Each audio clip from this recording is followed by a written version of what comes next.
मृद भावों के अंगूरों की आज बना लाया हाला, प्रियतम अपने ही हाथों से आज पिलाऊंगा प्याला। पहले भोग लगा लूं तेरा फिर प्रसाद जग पाएगा, सबसे पहले तेरा स्वागत करती मेरी मधुशाला। आप समझ ही गए होंगे कि आज हमारी स्पेशल स्टोरी का संबंध हरिवंश राय बच्चन की मधुशाला से है। साहित्य में अमर स्थान रखने वाली इस कृति को गढ़कर स्वर्गीय हरिवंश राय बच्चन ने साहित्य में वो प्रतिमान रचे जिसे छूने की कल्पना साहित्य से जुड़े हर इंसान की होती है। शायद इसीलिए कहा गया है कि जहां ना पहुंचे रवि वहां पहुंचे कवि, अर्थात जहां सूरज की किरणें भी नहीं पहुंच पाती वहां एक कवि की कल्पना ना सिर्फ पहुंचती है बल्कि एक साकार रूप भी लेती है। इसी कल्पना को इन दिनों कैनवास पर उकेरने का कार्य कर रही हैं प्रयागराज की युवा चित्रकार पूनम किशोर। पूनम ने बच्चन जी की इस अमर कृति मधुशाला की संवेदनाओं को अपनी ब्रश और रंगों से एक नई शक्ल दी है। कैनवास पर हरकत करती उनकी उंगलियां ऐसे मदमस्त चलती हैं कि जैसे मधुशाला की रुबाइयां झूमने पे मजबूर कर देती हैं। पिछले 15 साल से पूनम मधुशाला की ही होकर रह गई हैं और उसमें ही डूबती जा रही हैं।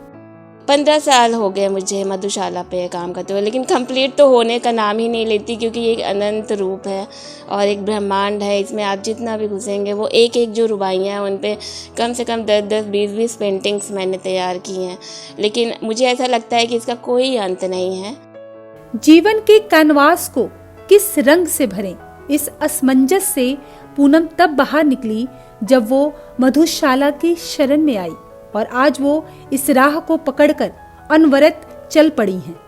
मैंने ये सोचकर बनाया था कि जब मैं पेंटिंग, इससे पहले जब मैं शुरुआत कर रही थी तो बहुत सारे शायरों पे मैं काम कर रही थी, लेकिन मुझे कोई राह नहीं मिल रही थी कि मैं पर्टिकुलर एक सब्जेक्ट को लेकर काम करना चाहती थी।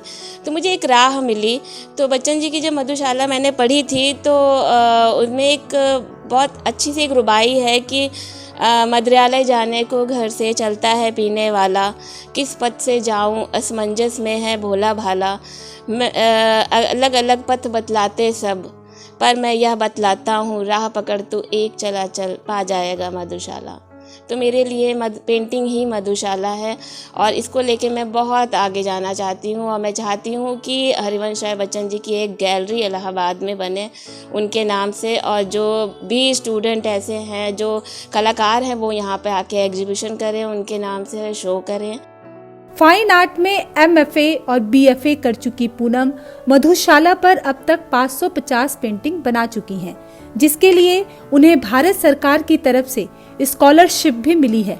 पूनम के लिए मधुशाला एक अनंत ब्रह्मांड है। मधुशाला से पहले जब मैंने पढ़ी नहीं थी हरिवंश राय बच्चन जी की मधुशाला, तो मुझे लगता था कि ये कोई पीने वाले से ही रिलेटेड कोई संबंधित कुछ होगा, लेकिन जब मैंने मधुशाला पढ़ी तो वो एक ब्रह्मांड, एक रूप है, एक कि आप जितना उसके अंदर घुसते जाएंगे आपको मतलब कि अंत होगा ही नहीं। तो मैंने मधुशाला जब पढ़ी तो मैंने 550 पेंटिंग्स बनाई और उसमें मुझे भारत सरकार की तरफ से HRD स्कॉलरशिप भी मिला।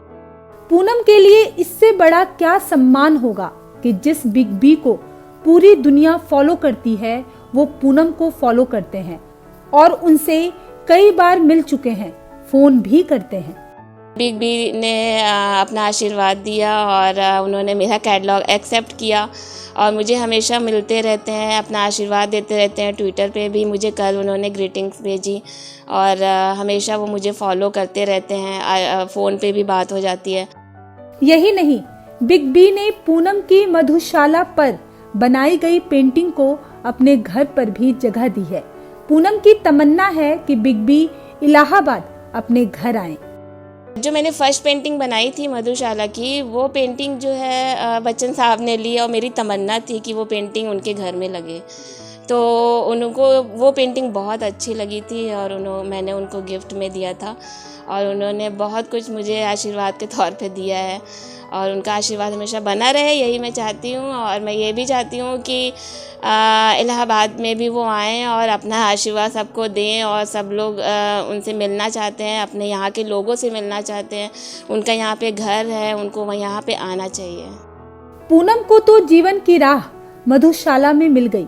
उनका सभी से यही कहना है कि सिर्फ आगे बढ़ते रहिए, मंजिलें खुद ब खुद पास आ जाएंगी।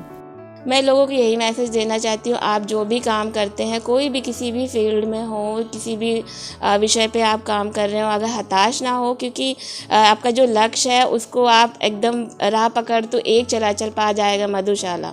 अगर आप उसको पकड़े रहेंगे तो आप आगे बढ़ेंगे, अगर आप पीछे हटेंगे तो आपको कुछ भी नहीं मिलेगा, लेकिन आप अगर आगे बढ़ेंगे तो आपको बहुत कुछ मिलेगा।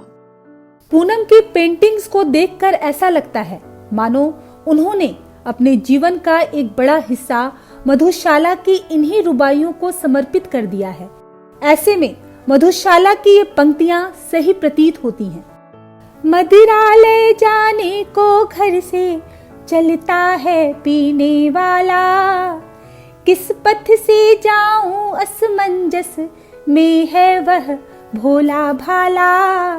अलग अलग पथ बतलाते सब, पर मैं यह बतलाता हूँ, राह पकड़ तू एक चला चल पा जाएगा मधुशाला। राह पकड़ तू एक चला चल पा जाएगा मधुशाला।